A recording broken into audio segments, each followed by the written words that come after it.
on, I can't find the thing. Hmm. It's interesting because you'll never see a drunk man's phone without. Yeah, I'm just I gonna don't like leave that now. I'm joke. sorry. Yeah. It's too Okay, much. bye.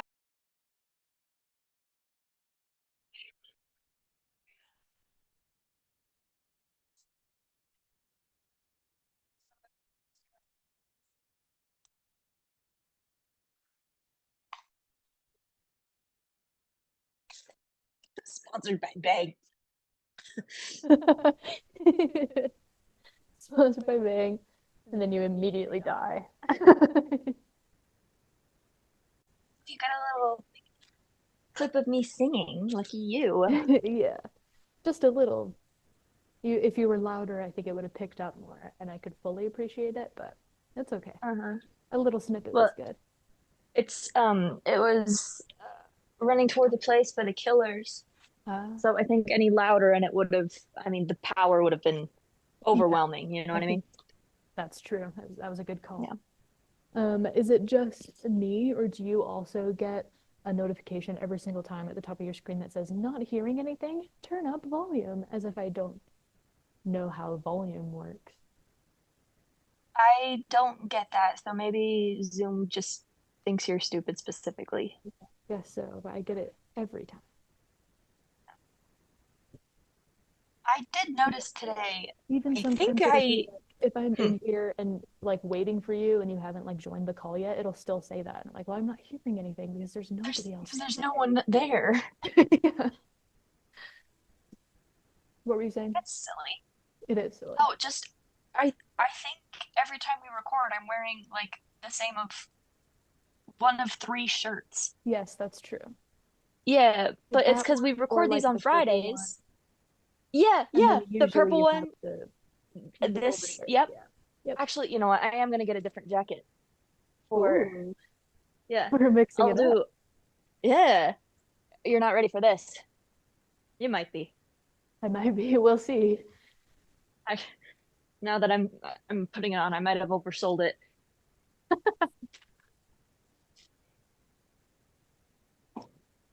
Uh, Bobcats. yeah, I This is my have hockey seen team. that before. Yeah. Yeah, that's the other But top that you wear. oh no! Hold on. Okay. Go team though. Thank you. Yeah. I don't think that my parents went to one of their games yesterday, and I think they lost. Oh, that's because Oh. you weren't there to flirt with the It's mascot. because I wasn't there. Oh, here's another one. I haven't worn this one. I know for a fact. Okay. This is so exciting.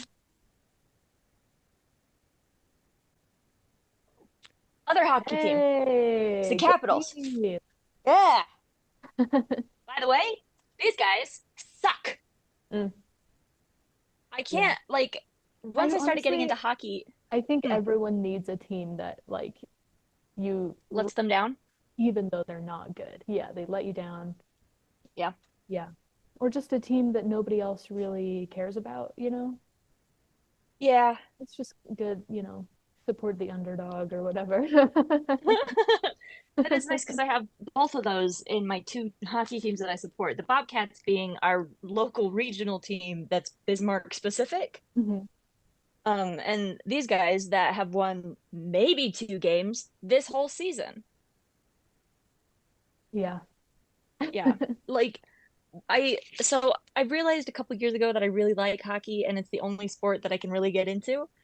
Um, and after following it for a couple months, I was like, well, I need a team. I gotta get a team. And Yeah. so I picked the Capitals because I'm from DC and they're pretty good. And they have Alex Ovechkin, and he's one of the greatest players right now. He's Mm. really good. And so I was like, great, this is awesome. They're not like the best. It's not like they're the Penguins or, the Philadelphia Flyers, Yeah. like the really, really well-known teams, but Yeah. they'll give me something, right? Yeah. And And then they immediately let you down.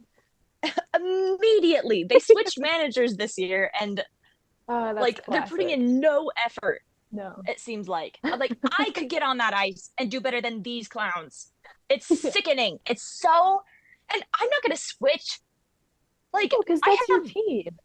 that's my team. You have a sense Exactly. of loyalty and decency that they didn't have when they switched managers. I'm just saying. Hmm. Yeah. Maybe they could have picked me as a manager.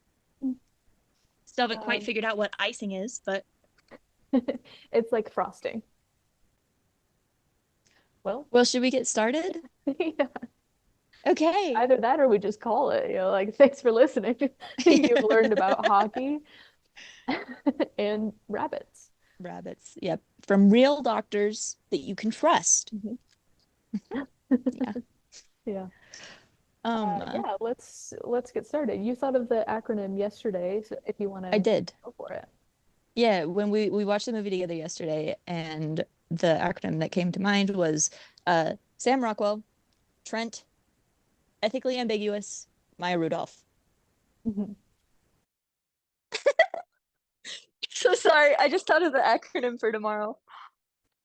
And what is it? Sam Rockwell, Trent, ethically ambiguous, Maya Rudolph. Ethically ambiguous Maya Rudolph. That's so good. That's so good. Oh, Oh my let's gosh. do it. That's perfect.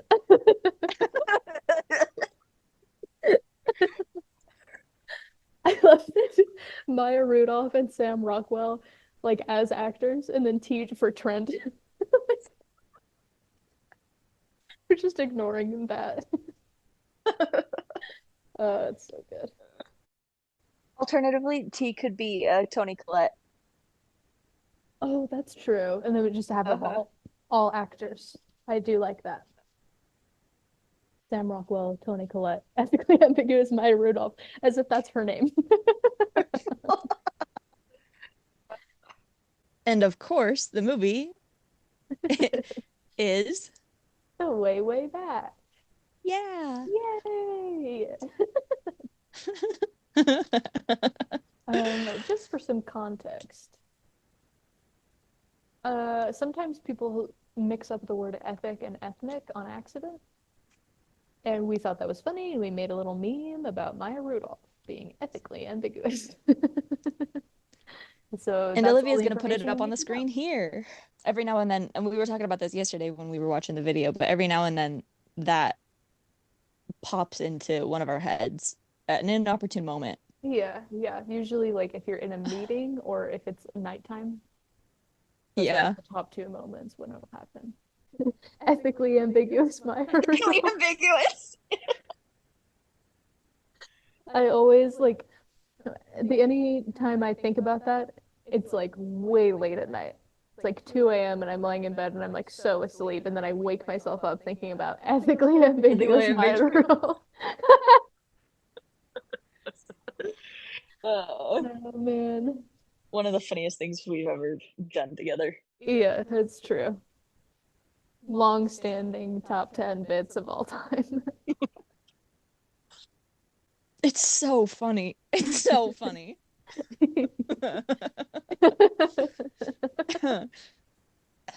For, I guess, us two and not many other people. Yeah. Well, you had to be there, I guess. Yeah. Um, uh, so The Way, Way Back is one of my favorite comfort movies. It's, and I explained this to Olivia yesterday. I wouldn't necessarily say that it's a perfect movie. Mhm. It's a coming of age story, and it follows that pretty beat for beat. Um, and that like being somewhat formulaic does not take away from the quality of it to me. This one, I don't know if it's necessarily on my perfect movie list, but it's definitely going on my moat list. My movie of all time. Yeah, yeah. I think Mhm. the best and of all time is such an important distinction in society, really. You know, That's true. because Yeah. there is a lot of overlap. Some of my movies of all time or songs of all time are like objectively good, but they don't Hmm. have to all be. No, no. I Mhm. love this movie so much. I think it's so cute. It's got the cast of all time. Yeah, it Yeah, does. Yeah. yeah. Who does it have in it? Everyone. Everyone. Yep. Almost, but mostly it has Sam Rockwell. Yeah. We love you, Sam Who Rockwell. doesn't love Sam Rockwell? This is the greatest cast in the world. Everyone in this movie is an absolute star. This is the best part of the movie. Are you ready? I think so. I thought the best part of the movie was Sam Rockwell's introduction, but You think this is good too. that's Jim Rash?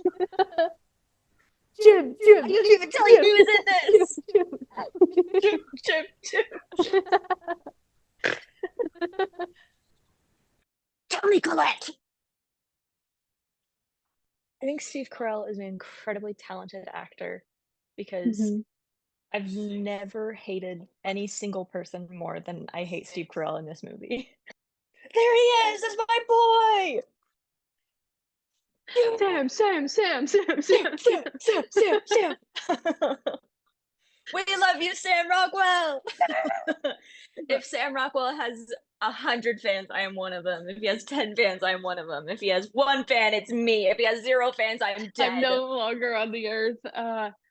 When Sam Rockwell rocks up and a little, you know, smirk I like don't know how that, he you moves know his everything's face gonna like be that. okay. You know, I can take a deep breath now. I know. Yeah, I know. everything's gonna be fine. Steve Carell isn't really that mean. Sam's here. Sam is here. Sam will keep us safe. Actually, this is unrelated completely, but one of my dad's favorite movies is called The Assassination of Jesse James by the coward Robert Ford. Mhm. And it's an interesting movie. And I don't think I liked it the first time I watched it, but then the second time I watched it, I was enraptured. It's a weird movie. Mhm. It's very, very slow, but it's not boring. And it's just, I don't know, it's very odd. Mhm. It also has an all-star cast, including Brad Pitt. Um, oh, I can see his face, but I can't see his name. Jeremy Renner of the Jeremy Renner app Oh, is in it. Yep. I've heard of him. Um, Mark Brandanowitz is in it. Both of them play creeps.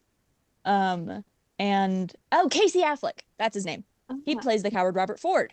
Mm. But also Sam Rockwell is in it. He plays the coward Robert Ford's brother, and it's so funny because Sam Rockwell, I think we can all agree, is an objectively attractive man. But Mhm. the role that he plays in this movie is just kind of like ugly, stupid guy. And I don't know how they did it. They made that man look homely. He's so wildly unattractive, and I don't know how they did it. It's amazing. But I mean, hair and makeup department on that movie deserves an Oscar for that and that alone because that's incredible. Really well done. Good job, guys. And that's all I had to say about that. Sam Rockwell is not ugly dumb in this movie. He's good. Mhm. That's true.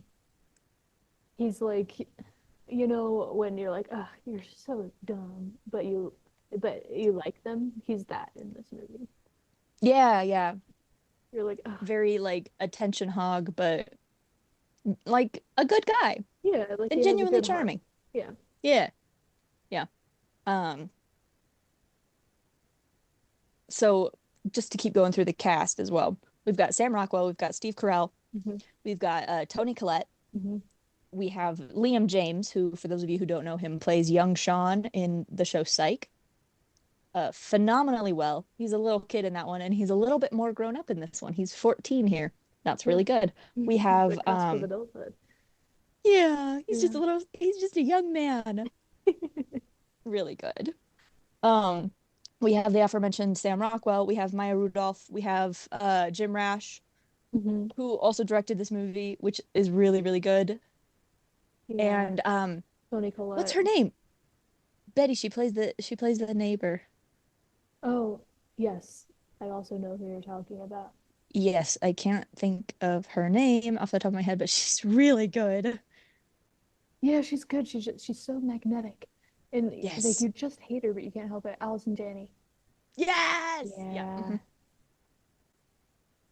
Really good. Like phenomenal performances across the board. Yeah. Every single person feels so authentic and like lived in, I guess. Like Yeah. they're real people. I know that Steve Carell. I know him. He's my Yeah. friend Penny's friend. But that's, I mean, he's Trent and he's the worst. Yeah. You know, like I don't I every time we see someone new on screen, I temporarily get caught up in the I know them, but within 3 seconds, it's that's all swallowed up by the fact that they're a whole person here with a life and memories and friends. Like they're Yeah. so authentic. They're real people. Really good performances. Everyone. Yeah. Yeah. Yeah. I think, I mean, Trent is such like he sucks and he's like so mean to this kid who like he thinks one day will be his stepson. He plays his Yeah. cards right. And it's like insane to see like you can watch him be so terrible but then just charming enough that the mom will stay with him, you know? Yeah. And you're like, ah, no, but no. No, Toni Collette. Tony, you're better than this. Don't understand the mindset of like all these like power plays against a literal child who's not even your child. Like, you know what I mean? Like, why does No. he have to posture himself so much against like Duncan? A 15-year-old? Leave him alone. Like, he didn't ask for any of this. He had to go to the beach in jeans today. Well, they put him in the way, way back in the car. Hey, that's the name of the show. That's the name of the movie. But So, like, brief synopsis, real quick. Trent is Steve Carell, and he's dating Toni Collette, who plays Pam and is the mother of Liam James, her son. he plays And Trent, Duncan. he plays Duncan, and Yeah, we love Duncan. Trent also has a daughter named Savannah, maybe. something like that. I I don't They know her don't really name. call her by name that much. She's mostly just there. Is surly teen. Yeah, Yeah. yeah. And then we have neighbor Allison Janney with her two kids. Oh no, Susanna? Or is she Savannah? She's the girl who got her arm bit off by the shark. Yeah. And then they had to Not in grow it this back movie. for the That doesn't movie. happen in this movie. Um, One of my favorite letterbox reviews of this is I'm so glad that girl was able to grow her arm back after the shark attack. yeah, that's movie magic, baby. Oh no, you're frozen. Oh no, I'm frozen? I didn't mean to be frozen. Hello? See, you're frozen actually. In a big way. Olivia got kicked out of the meeting and now it's just me. I'm the host now. This is so fun. I'm like that. Oh no. Are you there? Wait. Hello? I'm the host now. Suck it. And we have to do the editing. Oh no, take it back. I don't want this responsibility. That was so weird. You froze, but I could still hear your voice. You're like, you're frozen. And I was like, no, you are. And then it just closed my Zoom app. So I was like, hello. So I thought I was gonna have to like I thought it would have closed it on both ends and I would have to start a new meeting. But then it opened Uh-huh. back up and you were already here. What's going Yeah, usually if you like have to leave, you like it, yeah, it ends the meeting and I get kicked out as well. But so I was settling back, getting ready to just like, wait. And then all of a sudden, here, you're the host now. Congratulations. It was beautiful. It was a lovely moment. That's really good. Yeah, it was Yeah. nice. Yeah. I mean, we were talking about something, I'm sure. I think we were, oh, I was doing a synopsis.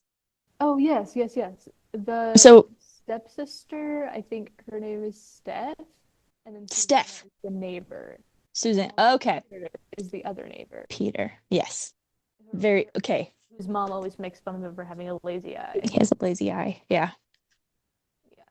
It's fun, so good. So, Pam and Trent go to a beach house for the summer with their kids. Um, and then Trent, as Olivia kind of alluded to, makes Duncan miserable because he's just kind of a nasty guy. And so Duncan finds a summer job at the local water park and kind of finds a father figure in Sam Rockwell. And we'll get into the details more later, but that's just kind of, yeah. Yeah. Yeah. It's what we all hope happens in our lives. Yeah. Every time I apply for a summer job at a water park, I'm disappointed when Sam Rockwell isn't there. One of these years. Yeah, don't give up hope. It'll happen. Yeah. He'll be Um, there. I think I'm becoming too much of a germaphobe to enjoy water parks anymore, and that makes me sad. yeah, like sometimes you're like, oh yay, fun, get in the pool, and then sometimes it's like there are so many other people in there, So many other so people. many children, and who knows what So they've many. been. And do you know how often people pee in the pool? Well, that's why they call it waterways.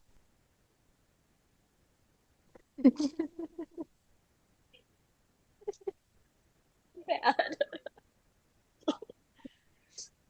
I have just one of many examples of why Trent is like something that makes him like so awful to Duncan, but just nice enough that like you can see why that he hasn't broken up with Pam. Is like they're on the boat, right? And Duncan is the only one who's forced to wear this like huge life jacket, and he's so miserable, and he's probably wearing jeans, just not a good time. But anyway, they get back to the dock, and Trent is like, "Hey, bud, this cooler's not going to take itself back to the house." And so Duncan has to then carry. He's little, and he has to carry this like a huge cooler away. And Trent just stays there and like helps everyone off the boat, which seems like a nice thing to do. Except that if he's waiting for everyone else to get off the boat, he could just be the last one out and take the cooler. But he Mm-hmm. has to show Duncan that he's in charge and that he has authority over his life and make him take the cooler first. Mm-hmm. That's a perfect example. Because he is charming, superficially. Yeah. But yeah, he's got that he needs to assert control over this 14-year-old kid for Yeah. some reason. Well, actually, it's interesting too because we hear Steph say at one point in and Steph, she has a very, very small role in this film. She only has like 5 lines, and most of them are just being snarky. But See you later. yeah, Yeah. we learn early on that she doesn't see her dad very often, like maybe once or twice a year. And so when she does, he doesn't like he just lets her do whatever she wants. She has no she's never disciplined. He's not a parent to her, basically. He's just kind of a roommate. Like just blatantly grabbing beer in front of her dad. Yeah. But as I mentioned earlier, every adult in this movie is the worst. It right off the bat immediately. So it like not that that's an excuse, but it kind of makes sense, you know?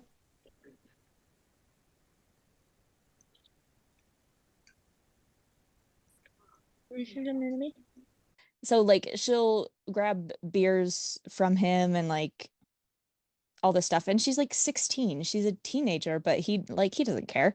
And so he's not a parent to her. And maybe he never really knew how to be a parent. And so he's being a warden to Duncan. Mhm.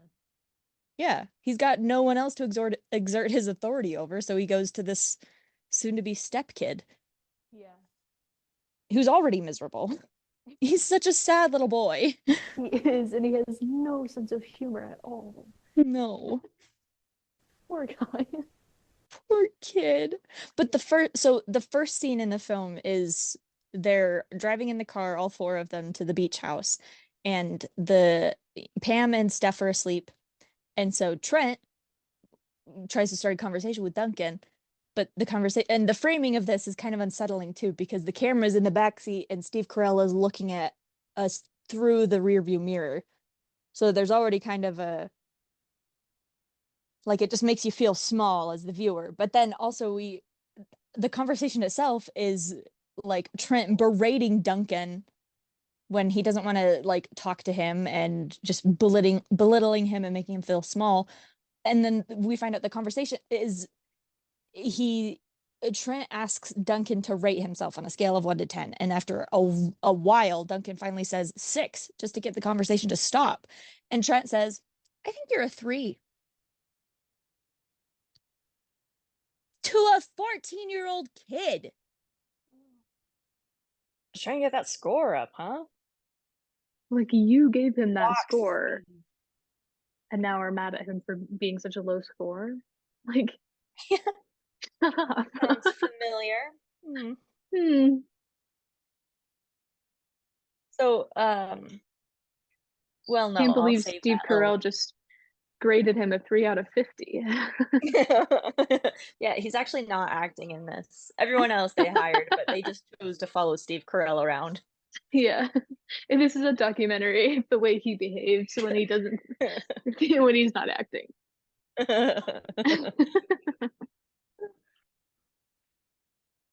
I'll have to call up my friend Penny, see if she can confirm that.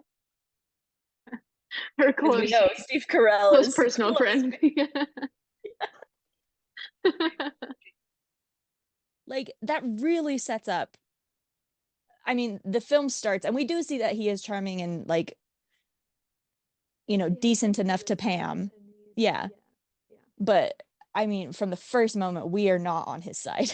We're not tricked. We know like we're in Duncan's shoes in this moment. We know how he treats him. Yeah. And we like So then you can see that everyone else is kind of being fooled by his like he has a really easygoing persona and he's very funny. He's like the life of the party. So you can see all the adults accept Trent, but because we start out in Duncan's point of view, you immediately know that everyone there is being lied to. mhm. He's not who he says he is. He's this guy who's like totally horrible to someone else's kid. Yeah. For no reason at all. Like Duncan is one of those people that like takes up a negative amount of space. Yeah. Like he crumples in on himself. He doesn't want to be there. He never talks. Mm-mm. Like he's And yeah, he's clearly not a troublemaker. It's not like he's he in doesn't need to any way prove deserving. Yeah. Exactly. Yeah. Yeah. So we have like this is Yeah, where the Trent movie has to starts. prove himself as like that he's going to be Yeah. such a good husband and father for Pam. Yeah. Yeah. Even though he's like clearly not. Bad guy. Yeah. So we see Duncan like trapped in this.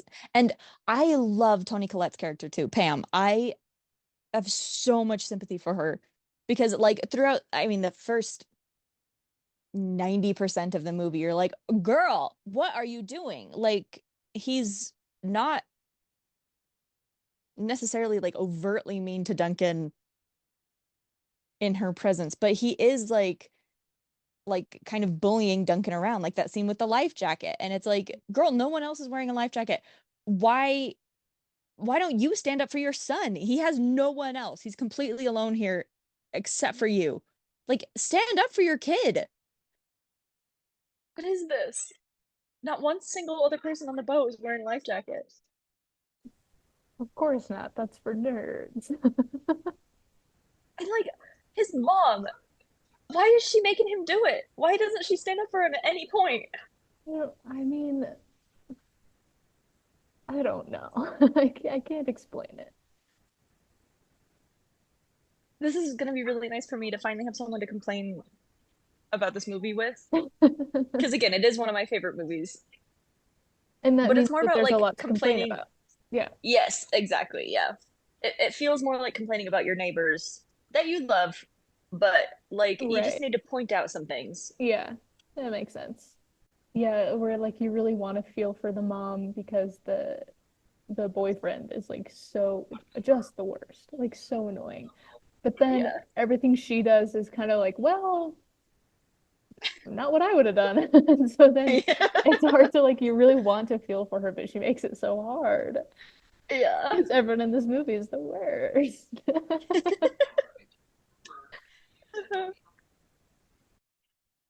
That whole story too, like I bugged her for 3 months to go out with me, and then I said at that point, might as well. Yeah.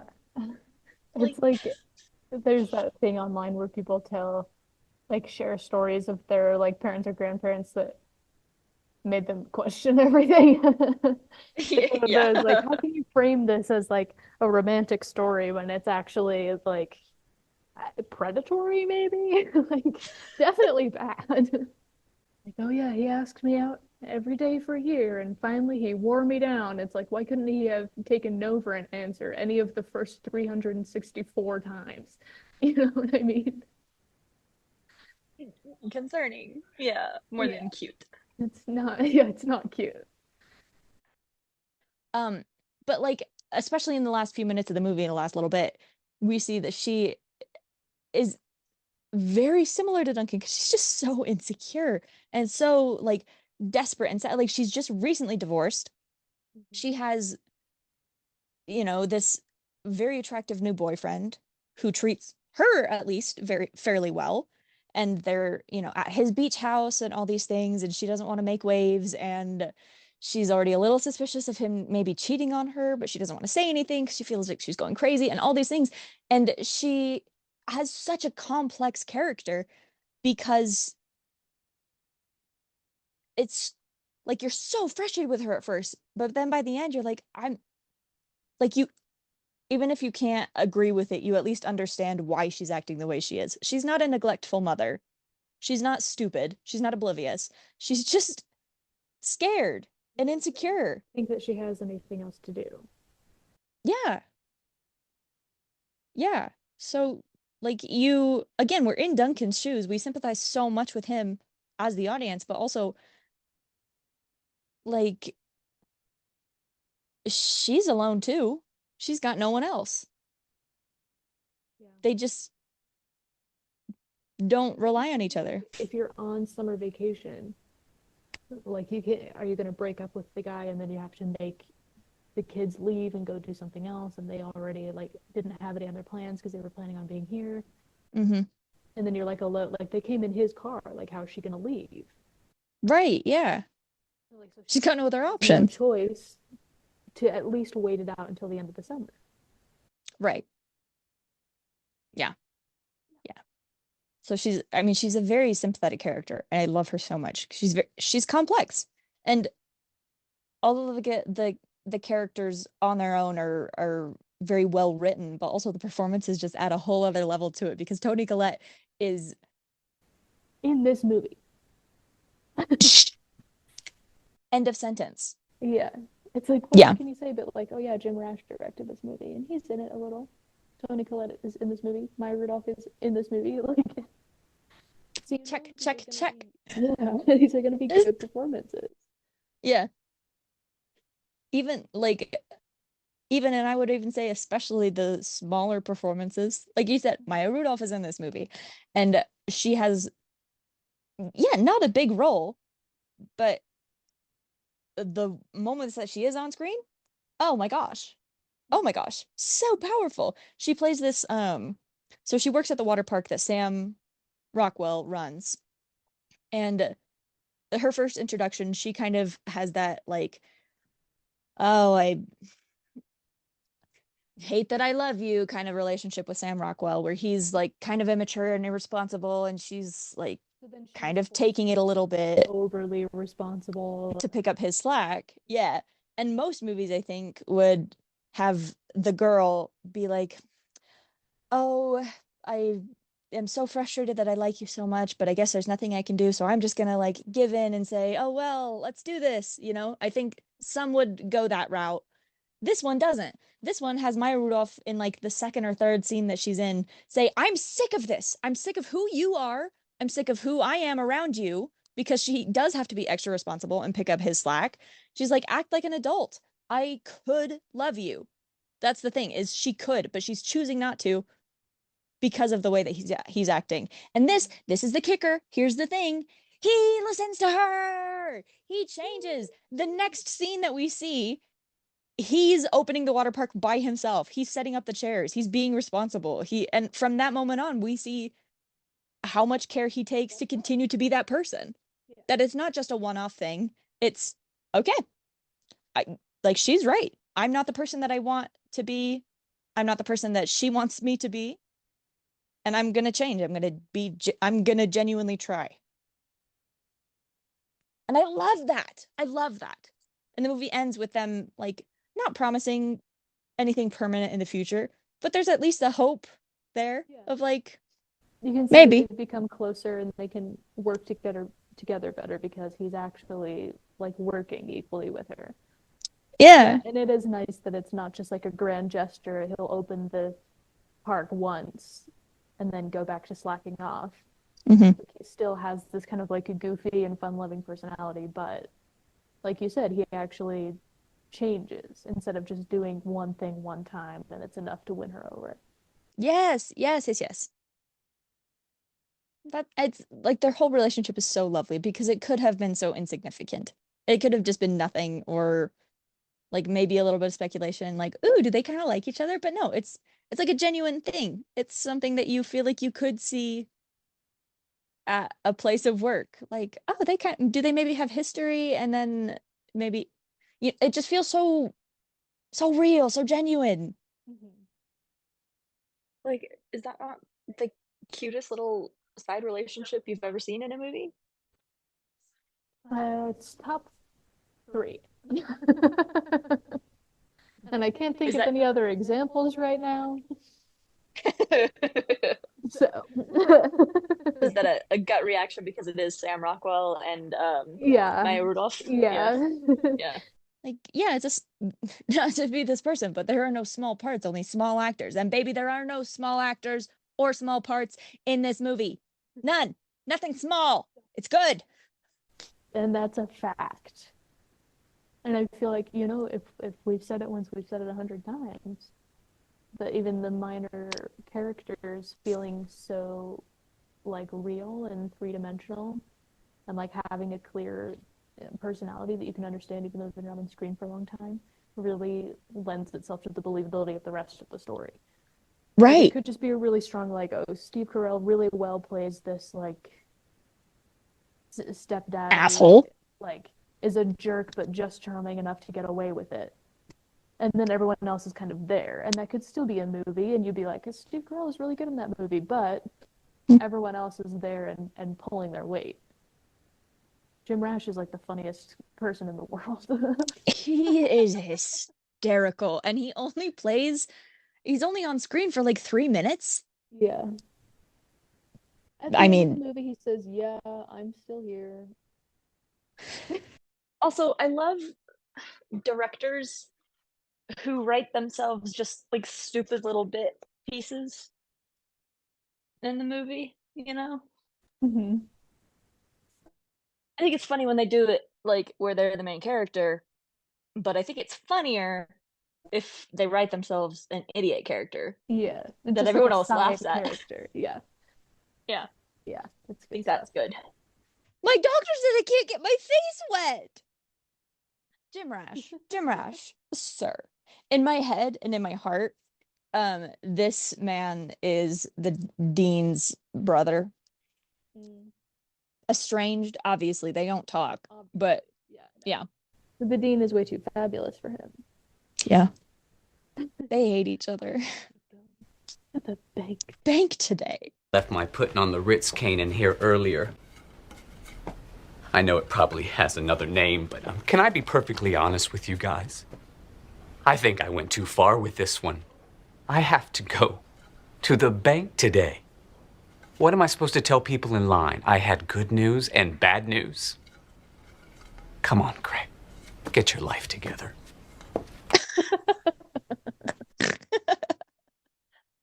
Oh my gosh. He's Jim Rash, if you're listening, we love you so much. Mhm, mhm. He's Anytime so you funny. star on our TV show, you're so Anytime. yeah. Yeah, just cross the board. Standing what's it? Standing approval. That's not the word. It's like just it's like a standing order. It's like always the same. But it's just I don't know what I'm thinking of. It's just broad approval. Yeah. You have a standing invitation. Sure, whatever. I don't care. Yesterday, my friend said, you know, when you ask someone for details and you say, "Give me the lowdown," Yeah, that's a good saying. she said, "Download," and we were like, Ooh. "But that's not the right word." And then someone else was like, "Is it down low?" It's not. It's lowdown. Down low is a different thing from that, and also so is download. We all just like she said download, and we all just like went with it. We were like giving her information, and then finally someone was like, "That's not the word. It's down low," which was also wrong. Where I know what you're saying, but I do feel like any word that I would suggest is still not the word that you're looking for. Right, yeah. That's really funny. Just three people. I knew that it wasn't download, and you just let me say that, and we were like, "Yeah, we thought you were being funny." Well, also it just kind of does make sense. Like the download of information, sure. hmm That's what we went with. We're like, "Okay, I'll upload the information, and then you can download it into your brain." She's Yeah. It's like with my professor saying interception. Like I know that's not what you meant. yeah, but also which it was a fair question to say, do you mean Inception or Interstellar? And then her answer is still Is vague enough equally because she vague. clearly didn't watch these movies. One of the funniest things that's ever happened to me. I loved it so much. And then the funniest part about it was I didn't connect in my head that interception is a real word until you sent that text explaining that that's a German sports. Yeah. That did not occur to me. I was like, she's just making up words. Inception or interstellar. What kind of idiot thinks The only two interception? words, Yeah. interception. That can't be real. Anyway, sorry, like going back to what you were saying about like the small characters making a story feel so lived into. Like even Steph, the snotty daughter of Trent, she's got this vibe of like, I'm too cool for you, I'm too cool for any of this. But then throughout the movie we see, oh, she's broken up with her boyfriend. She's really going through it, and the only real friend she has here is Susanna. Did you say Susanna? Yes. Okay. Susanna, who has started hanging out with Duncan more consistently because Duncan's an actually pleasant person to be around. And Steph is kind of having to face the music for once of, oh, I guess I don't have anybody. And so you see, even in the like midst of this whole other storyline, that she's suffering. She's going through it. And she's just, I mean, barely there. But towards the end, she just kind of helps Pam wash the dishes. Like just a little moment of, okay, I'm I'm sorry. Yeah. And we don't get any more development beyond that. And But we it was, don't yeah, know it's really, if you you know that don't. she's like a 16-year-old who's been neglected by her father, and so now he's just permissive and she can do whatever, right? Yeah, Like you don't need that much information to let you know, like, oh, this is a kid who like doesn't really have a support system. right. Who are supposed to be her support system don't know where she is half the time, and let her like drink whenever, and it doesn't Yeah, matter. and don't care.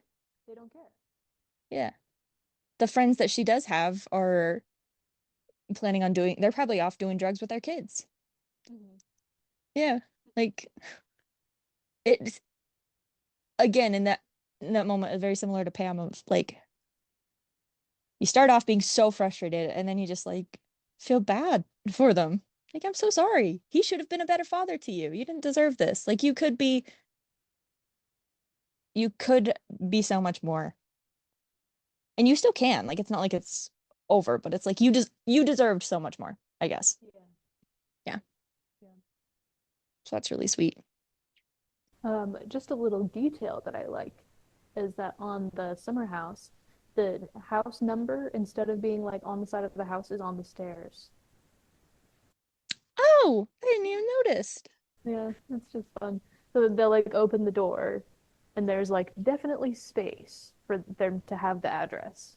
But then Hmm. it's just like a couple steps down, number like 411 or something. Just on the stairs. Interesting. Yeah.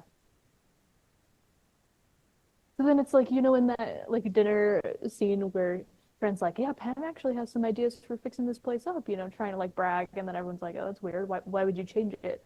Have you seen it? They don't even have a house number. It's on the stairs. Like maybe she was right.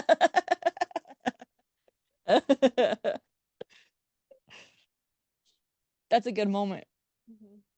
Oh, and that dinner scene too is a really good example of like Pam kind of being stuck in a similar situation as Duncan, but not having the freedom to be a teenager and surly about it. Yeah. Yeah. She's like equally uncomfortable in this situation. She doesn't know anybody except for Trent, and he's kind of neglecting her and being pandering, like, no, go ahead, tell your story. And it's like so painfully, viscerally uncomfortable. Yeah. Like you totally understand Duncan's whole posture of like, I'm going to like crawl out of my body Yeah. right now.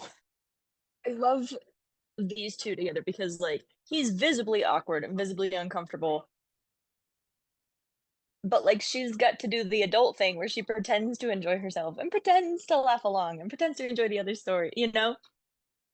Yeah. It's like so much more subtle with her. Yeah.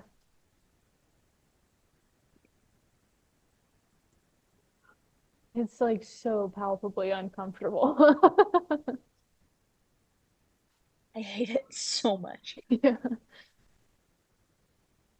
Yeah. We're like, welcome to Women in STEM. Today we're going to be reviewing the worst movie you've ever seen. Secondhand embarrassment, the movie. The Roof. Yeah, Yeah. it's bad. But hey, never forget Sam Rockwell's in this movie. He does have a more prominent part. We just haven't gotten to him yet. Yeah. It's The thing is, like, he keeps saying things that seem like they should be supportive of Pam, but the way that he says it, like, his friends are going to react in a negative way. And he knows yeah. that. So it's like he wouldn't be saying that unless he wanted to stir something up and have a little fun with it. Hmm. Like he is talking about like her work as a caterer or saying like, oh, she actually has some good ideas to fix the place up. Seem really positive on paper, but then the way they're presented, like he knows the friends are going to make fun of that. He Hmm. still says it anyway, just to have fun for himself. And now she's uncomfortable, but what can she do? Right. Just sit there In and front of all pretend these to friends. laugh. Yeah. Yeah. Well, they have a good time, and she either gets like the pity laugh or just ignored. And Mm-hmm. which is worse? Like, it's awful. It's so, and I told this to Olivia yesterday, but because it's one of my favorite comfort movies, I've seen it 1,000 times. It's, um, I don't know. I've just had it in my head for so long. I forget how genuinely painful it is to watch for the first time. Believe it or not, this is like a comfort movie for me. I watch this movie a lot. I do believe But it. now I'm realizing that I'm used to it feeling like this. Watching it with someone for the first time. It's like, oh yeah, I'm in pain. No, but it gets good. Yeah. like like listening to a new song with someone and you like have to just sit there and look at them while they listen to it.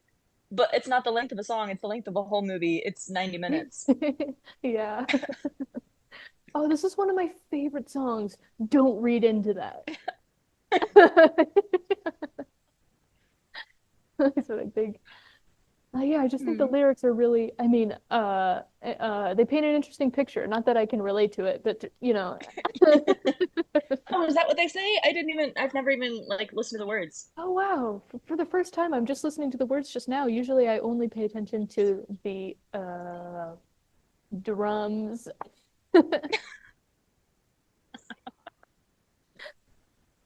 for the first 70 minutes, I was like, I'm so sorry. I'm so sorry to make you feel like this. It's better. Sam Rockwell's gonna come back on screen and it's okay. Because we've all been in that horrible, awful situation, right? I'm enjoying the movie. It's fine.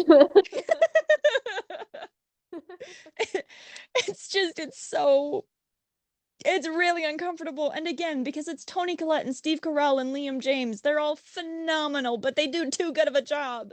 Yeah. Yeah. Yeah. You're like, make it less believable, Toni. I'm gonna cry. Yeah. Please, can I leave too? Yeah. Or the like, I'm thinking of another moment later in the so at that dinner scene, Trent says, Duncan, we take care of our dishes in this house. We clean up after ourselves. And then later we see Trent and all his friends, like, and Pam also, they flee to the beach. They're running, they're totally drunk, like a bunch of teenagers. And Duncan starts to clean up the table for them because A, he's a good kid, but also he doesn't want to deal with the consequences of, like, he doesn't know if Trent is going to lose his shit at him over not cleaning up the table, even though it's not his fault, not his responsibility. And also, Trent, we clean up after ourselves in this house. Like, clearly you don't. You just want to bully this child. Like, there's such a double standard there. Like, he makes up rules completely arbitrarily to punish Duncan. One of the other adults too. Right. Like he has to posture himself as such a good parent, and that he's really, he's very disciplined. So he's gonna make it his stepkid clean up after himself, Right. Right. And it like might not have mattered if they were in a different situation or if his friends weren't there. Yeah. The one thing too I want that I wanted to get into is the comparison between Sam Rockwell and Trent. And Sam Rockwell, his name isn't Sam Rockwell in the movie, it's Owen. I could probably call him Owen, but that's Sam Rockwell. There's only one man in the world to me, and it's Sam Rockwell way, way back. Yeah. That's boy. We love him so much. My roommate had someone over yesterday when I was watching this movie, and it wasn't uncomfortable. It wasn't. I don't care. But it was kind of funny to see her react because I had my headphones in. She couldn't hear you at all, but like, Sam, cheering like I'm at a sporting event. And then like 10 minutes later, Jim. Yeah. Yeah. It's just so exciting when they come up on screen. I know they're in it, but still, there they are.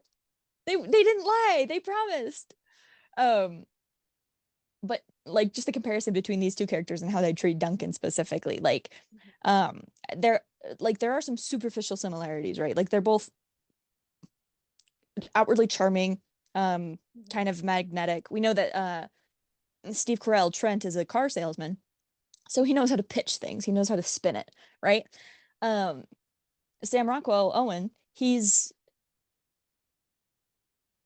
like irresponsible and kind of silly and goofy. And they both push Duncan a little bit. And that's about where the similarities end, because even the motivation for pushing Duncan is so wildly different.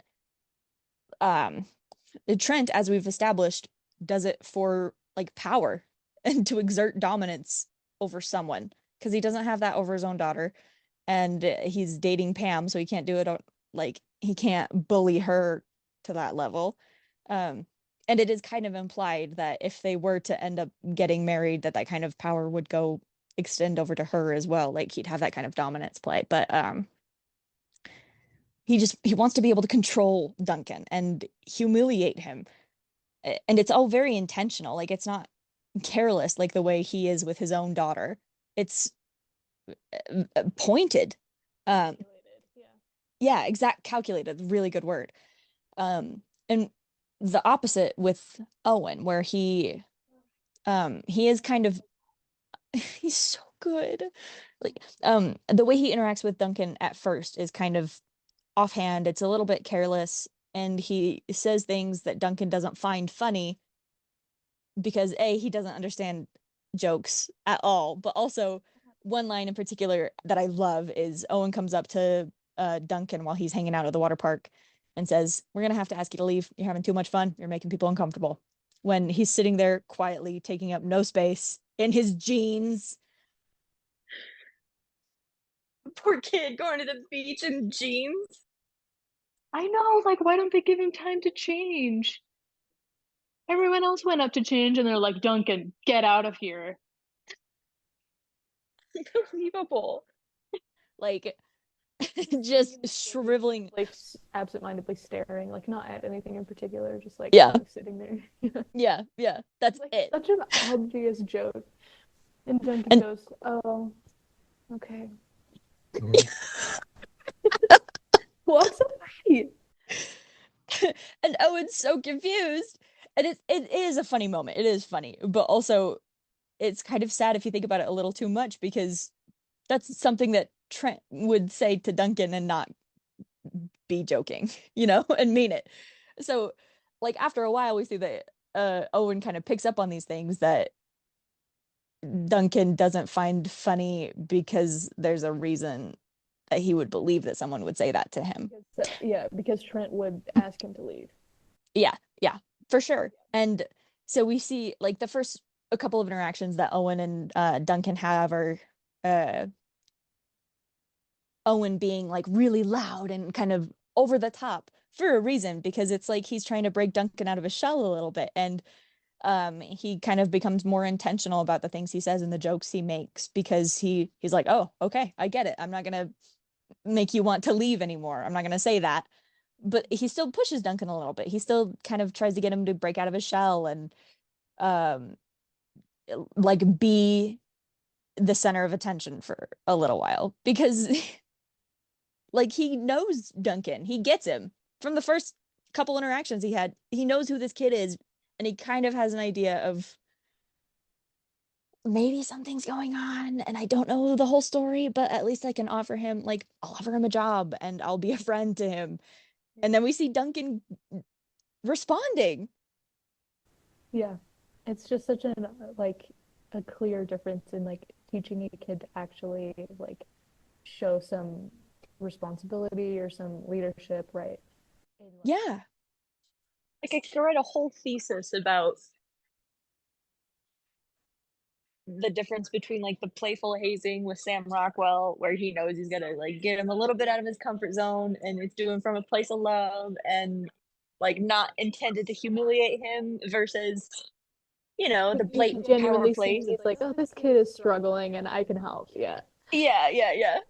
It's like if your friend says, "Oh, hey, I'm going through a really rough time." Sometimes they want you to say, "Oh, I'm so sorry. What can I do for you?" And sometimes they want to say, "A rough time like I had your mom." Yeah. You know, Yeah. you have to be able to tell the difference. True. Yeah. You should use, if you do write that paper, you should use that as your example of, reading the room. Really good idea. Yeah. Now, in the movie The Way, Way Back, Sam Rockwell would tell your mom joke out of a place of love. And Steve Carell would not know what to do. He would make it worse. He would throw a punch at you. Yeah. Oh, you're going through a hard time. I'm about to make it harder. Let's go. Here's the difference. Sam Rockwell would make a your mom joke out of love, and Steve Carell would like mean actually it. He would make it. Yeah.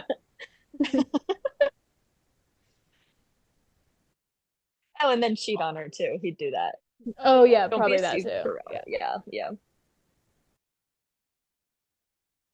I also love being able to watch him like take everything he says so seriously because of how he's got bad adult influences around him. But now Yeah. he like knows he's joking. That's good. That's called growth, going from the least funny person in the world to being able to recognize a joke. Character development, that's the real coming of age. Making him carry out the cooler in his jeans and life vest while you wait and offer a hand to everyone getting off the boat. And half of them don't even accept it. Yeah. Versus like saying, well, this is your job now. You're part of the team. go talk to those guys. Like, you know, Yeah. he like has to go and do something, but it's not meant to be belittling. It's meant to help him learn how to talk to people and be responsible at a job and be a part of the team. You know, he gets the t-shirt, you're official. So it makes him feel like he's Yeah. part of something and that he's doing something worthwhile instead of just having to do it because somebody told him to and he doesn't want to get in trouble. Right. I think that's a really great point. I think you hit the nail on the head there, saying like the difference is to inspire love and confidence and self-esteem instead of what Trent does, which is belittling and tearing it down. Like they both push in different ways and for different motivations, and we clearly see the difference. Like you feel maybe a little bit like awkward when Duncan goes to talk to that group of people to take their cardboard, but I can't believe they're making this kid do this. The world's most awkward individual. No, and like some of it is definitely that he has like an uncharismatic personality, but then a lot of it is like the adult influence in his life. So then it's like they should know better than to put him in situations like this because they made him this way, you know? Yeah. I mean, he's already a little awkward, but also he's 15, which is the worst thing that could happen to you. Yeah, that's true. I can't, Frank. I love him so much. nowhere near the humiliation that you feel, even just in the car when it's just the four of them and it's Trent telling Duncan he's a three, you know? Like just a crazy difference. And also, I think about that scene. A lot of the people at the water park are regulars. Owen knows a lot of them by name and they know him. And I don't think he would have ever sent Duncan into a situation without knowing he would be okay. Like he probably knows a lot of those people. He knows that they're not going to look at this kid who clearly he's I mean, every other personality aspect of Duncan aside, he's 14. Which as we can all agree is the worst thing that can ever happen to you. Yes, it's awful. And he knows that they're not going to make fun of him. He knows that they're probably going to take pity on him or at least like be okay with him taking their cardboard. But the fact that they all rally around him and kind of teach him how to dance and like build him up is so sweet. It's so sweet. Something, yeah, it easily could have taken such a dark turn. But then it just ends up being like, she's like, no, just dance with me. Yeah, I'll show you what I do. Yeah. By the way, that woman, side character, number 1,000, we love you. We love you. We love your built, ridiculously jacked arms. Why, like, By the way, do you see her arms? Why is she so like she's like Captain America in a way. She's got Yeah, so many she's muscles. crazy built.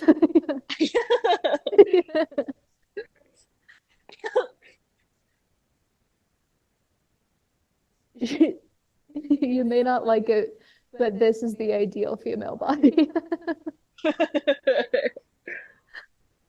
She's a breakdancer and takes pity on horribly awkward employees at water parks. Yeah. And not not the least. She's jacked. Look,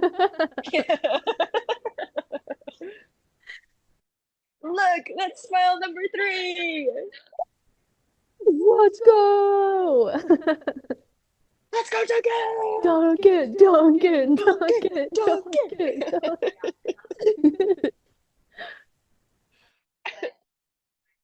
you're so cool.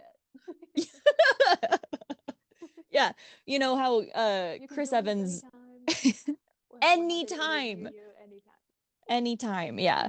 Like I don't want to hear any more about actors gaining 5,000 pounds of muscle for a role for another Marvel movie. Like I don't want to hear about that. I want to hear how this woman worked out for 9 months for this one bit role in a movie. Like what's your routine? Like that. Bailey hired her because she's clearly athletic. Yeah. Jim Rash, she's not even an actor, actually. Jim Rash just passed her on the side of the street. Genuinely a breakdancer. They just found her. She's awesome. We love her so much. Uh, but yeah, exactly what you said. It's just it's a cute little scene. It could have been bad, but Yeah. Owen knows these people. He wouldn't have let it. He wouldn't have put Duncan in that situation where he would have been humiliated. Yeah. And we see that for the rest of like Duncan has a little montage where he kind of gains confidence and loves his job and is thriving because people are treating him like a person and building him up, and he can build other people up, and he can be like, he doesn't have to be anything other than what he is. And he is quiet. He's awkward. He's 14. Yeah. But I can't emphasize this enough. He's 14. yeah. He's like gonna go. He just left junior high. Yeah. And this is his summer between middle school and high school. You know, Oh my like, gosh. can you imagine? No, don't make me.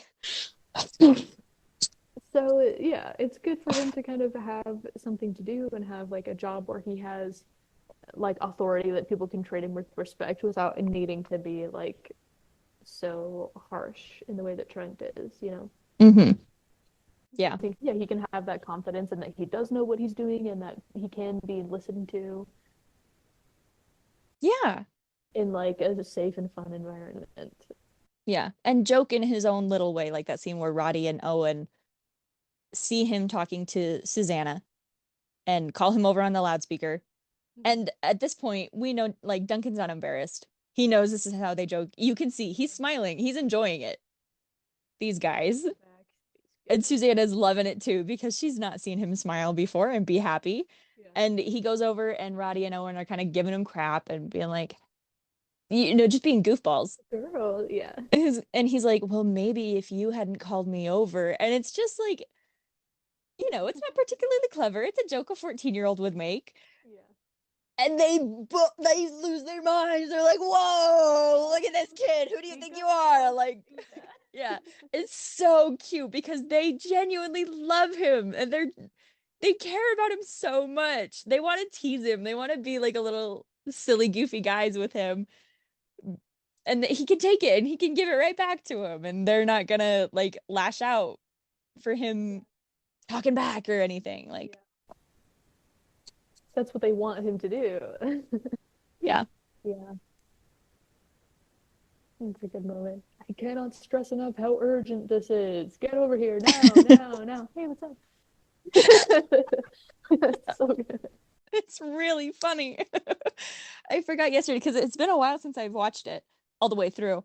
It is just genuinely funny. There were a couple moments. Most of them with Sam Rockwell and Betty the neighbor, who we haven't talked about yet. We're getting to her. Don't worry. But like they genuinely, I'm like, oh my gosh, that's so funny. And it makes sense because Jim Rash was involved in this project. Of course it's going to be like, oh, I got a good hearty chuckle out of that. Yeah. One thing too, real quick about Owen before we move on is like, again, he just feels like a real person because he is the comic relief character. He is like the jokey mentor who comes in and is like loud and larger than life and funny and just ridiculous.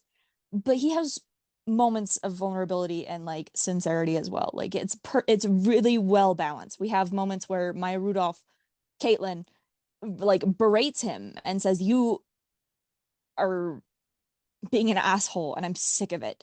Like, no more, I'm done. And he takes that seriously. And you see that in that moment where he doesn't try to joke it off. He just takes it. And then where he apologizes to her later in the film, he's like, I'm sorry for the way that I've been acting. I value you. I value your opinion. Thank you for calling me out, basically. Mm-hmm. And this moment too, where he kind of just pulls her in, little kiss on the forehead, just a little one, like tender forehead kiss. Moment of all time to me. Hello. Does anybody see this? And I love that moment because it's not overtly romantic. It's not like they go in for a big sweeping kiss and the music goes whoa. Like it's a very tender, intimate thing. They're the only people in the world. Yeah, it's not like that. It's just no, it's real. And that kiss is not like a huge grand romantic gesture. It's like a promise, kind of. I'm gonna try to be better. I'm gonna try to be the person that you can trust with your future in your life. And that's so adorable. But then the biggest like serious moment Owen has is when like that night after the Lewis's retirement party is when Duncan is on the roof with him and he's like, dude, like why are you here? You need to go home. Your family's probably worried about you. And he's like, I'm not happy there. I'm happy here. I don't want to go home. This is my home, essentially. And it, like Owen finally, like he's just kind of there. He just lets Duncan talk, and Duncan finally unloads everything about Trent and how much he hates him and how cruel Trent is to him and all of these things. And Duncan and Trent just lets him talk. This is the most we've heard Duncan talk through the whole movie, is this moment where he's just fine. He just a couple sentences at a time, but he gets yeah here. yeah at least a paragraph. Yeah. Like he's just, and he's so angry and hurting because again he's 14. And Owen finally just like pulls him into a little hug and says, you are worth more than what he says you're worth. He's an idiot. He doesn't know you. Like you have value just on your own inherently.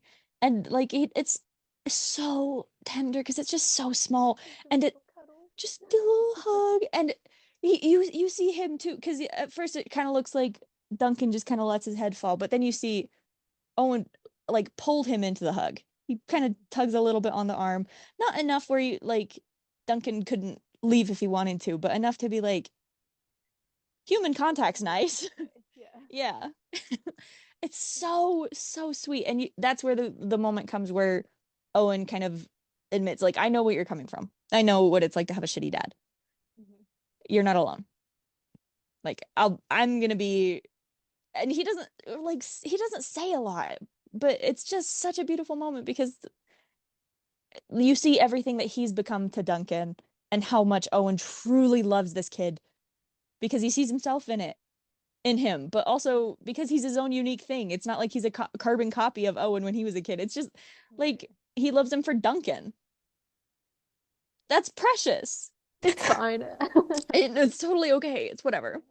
So I think you see the two extremes of coming out of like, that kind of bad situation. Like people talk about like they're so funny because the trauma made them funny or whatever, which I don't think is real. I think it's stupid, but I see how like if they've come from similar situations and Duncan has really turned inside of himself and he's very insecure and he makes himself as small and as possible, he doesn't want to be unobtrusive, I guess, he's like yeah whereas Owen has kind of gone the opposite direction, like I'm gonna be bigger than you, I'm gonna be fun, right, I'm gonna make people like me. So kind of like that, you can see how both of those things are equally likely to come from a traumatic childhood situation. Yeah. Like he doesn't have to say all of that. Duncan, sometimes there's this thing that happens, right? Words, but you can understand that that's where he's coming from. Just when he says like, Trent said that because he doesn't know you, and I know you, and I know you're better than that. Yeah. Yeah. All of that understanding is, it's just left unsaid. It's something that you can pick up on just from that moment. Yeah. Because Jim Rash trusts his audience and he knows that some things don't need to be said. We can pick up on that. Yeah. It's really beautiful. And that crowning moment of Sam Rockwell's performance in this movie is when at the end, because this whole time we've built up like the legend of the kid who passed someone on the water slide. This is like we hear this so often, one moment in the middle of the movie is when a group of kids try to pass each other on the water slide, but they get stuck. And then Sam Rockwell does something irresponsible to get them out, and then Maya Rudolph snaps at him about it. And so that's where that came from. But also their safety and responsibility. Yes, because that could have shut us all down. Exactly. And so this whole movie, we've kind of built up this legend, the myth of the kid who passed someone on the water slide, and no one knows how he did it. And so right before the end of the movie, as they're driving out of town, Duncan leaves the car and goes and runs to the water park. He runs with the upper half of his body completely stiff. I mean, what do you expect?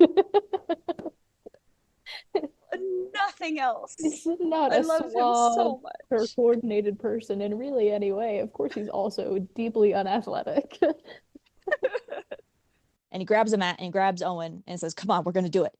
And they run up to the top of the water slide, and Owen goes first, and then Duncan dives in after him, and then the tension, everyone's waiting at the end.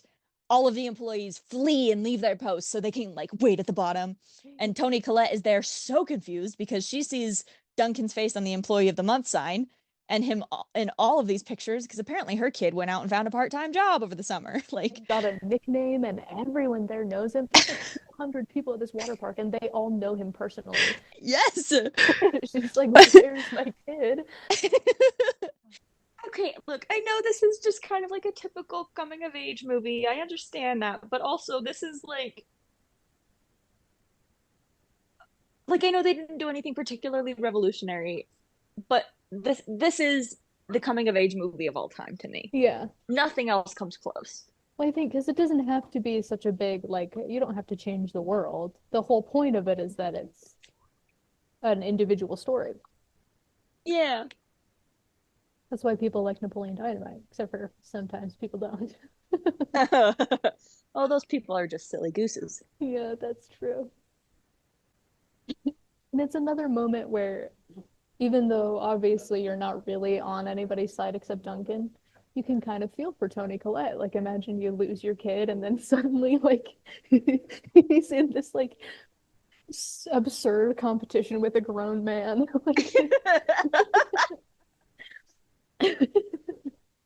And everyone knows him, like, so well, and you're like, what? He's lived such a mysterious double life Yeah. And that it is was just a this. completely normal life. But like he got a part-time job that you just never bothered to ask him about. And that's the best part of the summer. Oh, man. And for those of you keeping count at home, that's 6 smiles. She couldn't get him to talk. Triumphant out of the water. Yes! And everyone's Surged like, out of the slide. And then Owen holds up his arm and said, "Give it to Duncan, the first kid to ever pass someone on the water slide." And we realized, no, the myth was like it was just a rumor. No one had ever done it before. It's Duncan. He did it. He did something no one has ever done. And everyone's losing their minds. And I have goosebumps right now because this is the most emotional moment in any movie I've ever seen. I like Not to be dramatic, but that moment makes me feel more than anything I've ever felt in a Marvel movie. Like combined. It's not dramatic. It's just true. It's such a low bar. Yeah, it's not like it's that big a statement. I'm sure I liked them at one point, but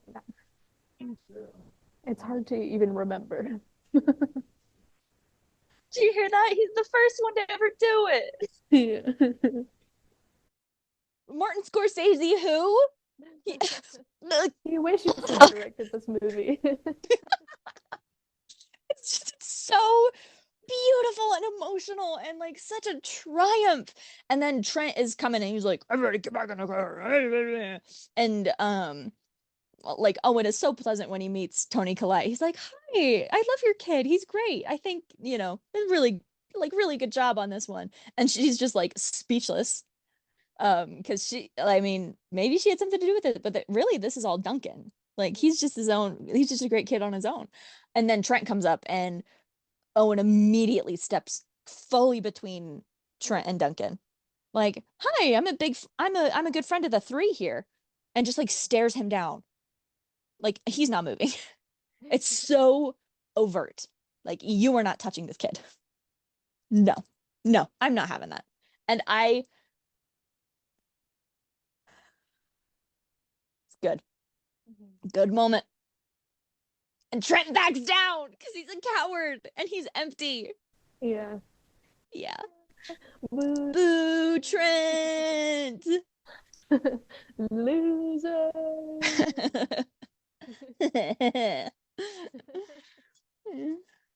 Yeah. Oh, so good. So that's Sam Rockwell. Big fan. Yeah.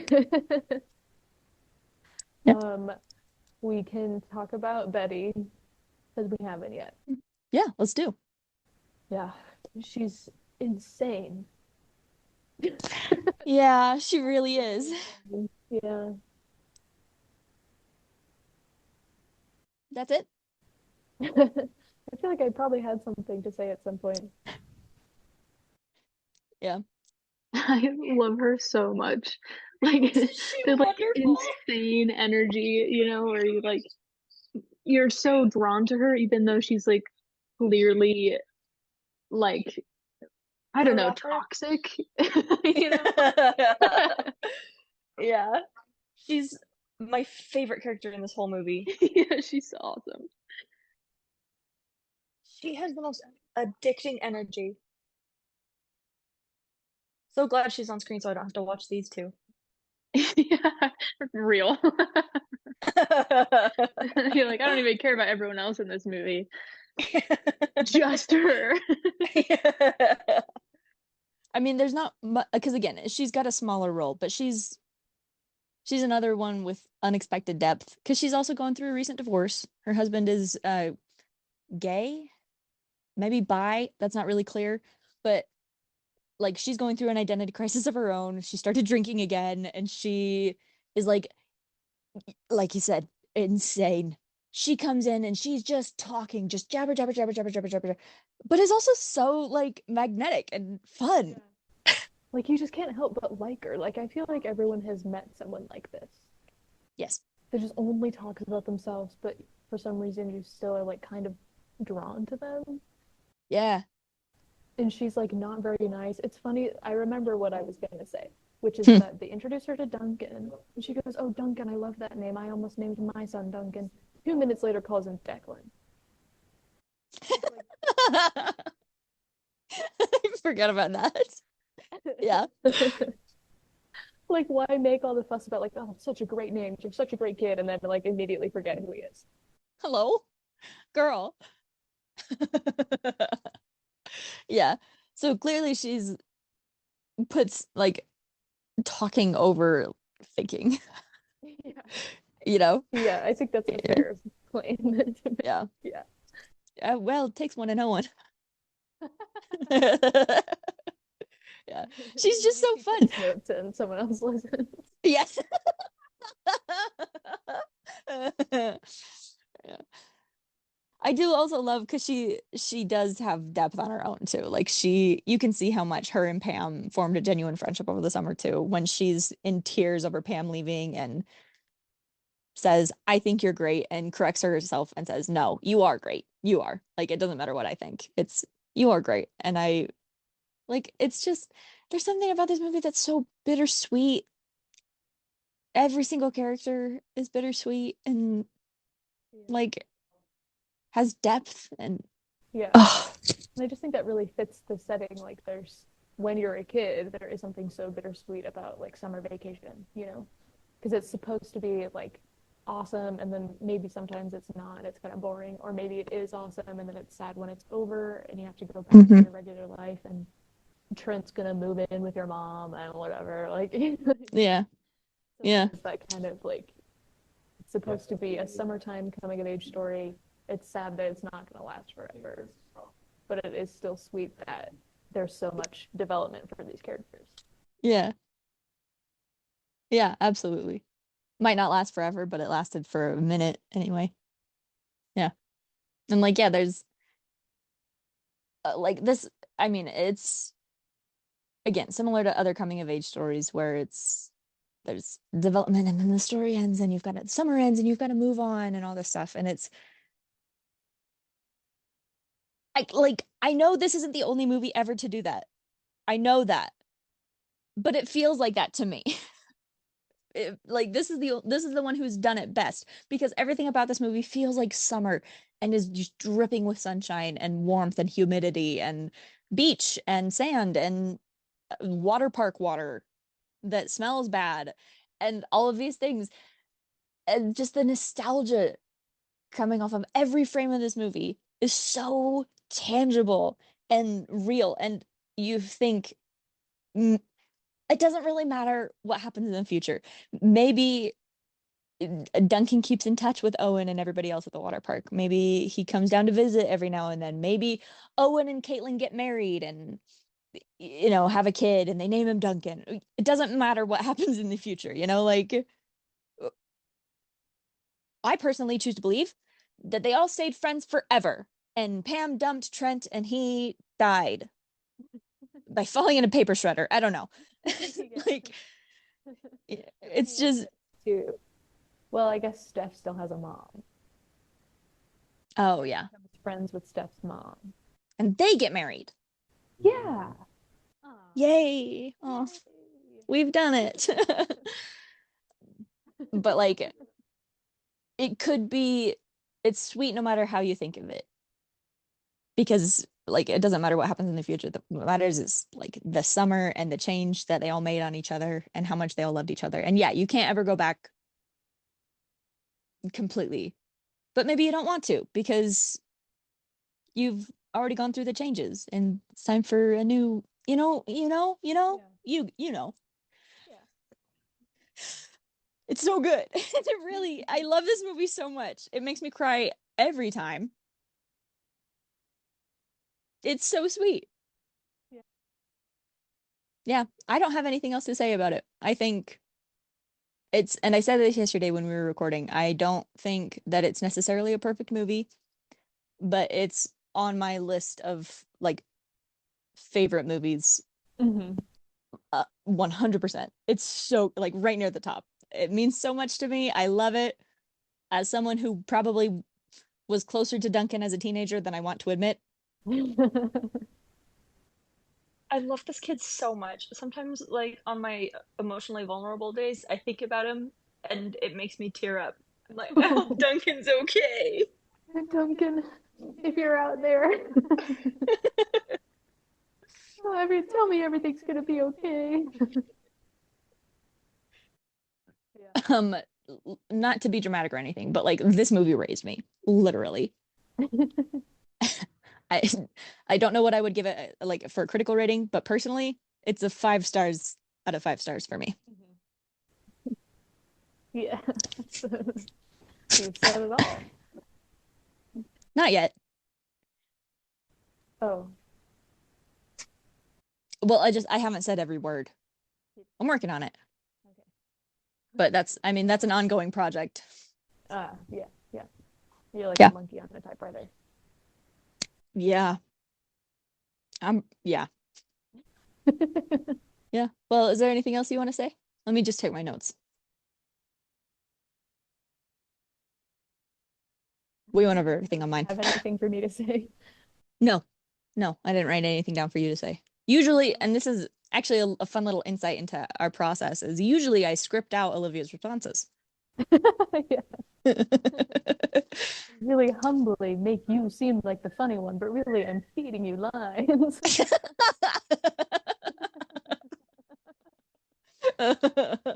Yeah. It is kind of funny because every now and then when I go back and rewatch these, I hear you say the funniest thing anyone's ever said, and video me reacts like, yeah, so true. And I'm like, what's hello? You're getting this for free. Well, it's because when you're watching them, you're off the clock, so you don't have to have such a professional response. That's probably what it is.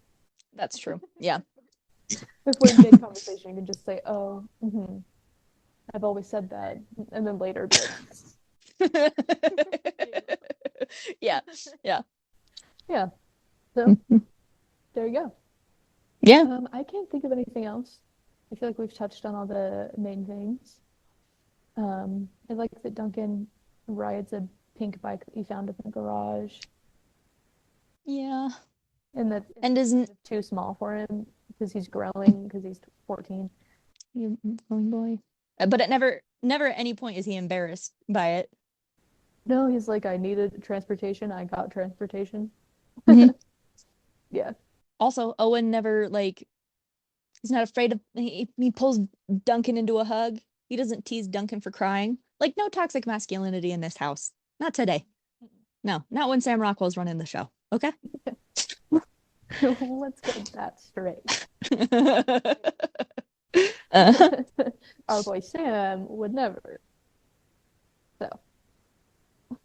And that's Just jot that on that. Yeah. Yeah.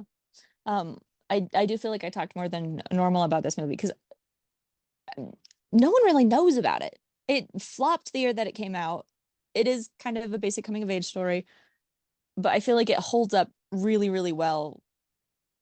Yeah. And it's just genuinely a really fun watch. Like, I recommend it to a lot of people.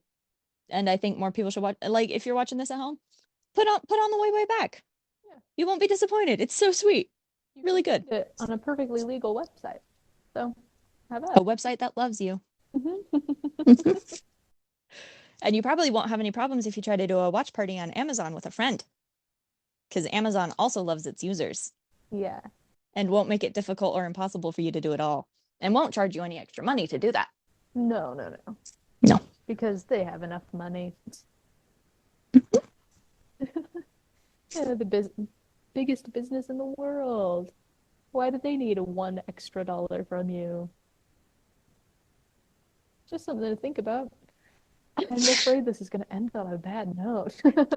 No, just remember Sam Rockwell. Keep him in your head. Yes. Okay, thank you for doing this. What did you say? It's just Philippians 4:15. I thought you. Well, who strengtheneth me? What did you I missed the first part of it. I thought you said, "I can't believe it's 4:15." You're like, we started at 11:30. Yeah, really scared me because I was gonna go down to Salt Lake and buy fabric today, but all the stores close at 5, so I wasn't gonna be able to make it in time. Oh boy. Okay. No, you're right for that. I do all things through Sam Rockwell, who strengthened me. Yeah, we love you, Sam. We love you, Toni Collette, Steve Carell, Allison Janney, Liam James, especially. That we've mentioned so many times already. Yes, absolutely. Like, you're wonderful. If you don't hear it enough, take it from real doctors you can trust. These like cover each other pretty well. Do the rock types only bait the fighting type moves, and the poison types cover those. I'm getting pinches of Pokemon. Yeah.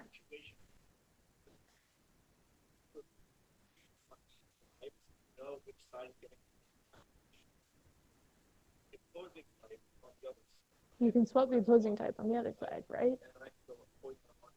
And then I Yes, can that's get true. poison or rock type on the other side. Yeah. What can happen? Yeah. We all know this. Obviously. Yeah. Oh, yes. Old news. Yeah. I easily could have made that video. I know everything he's talking about. Maybe you should have. Mhm. Maybe I would. Modern art. Yeah. Yeah.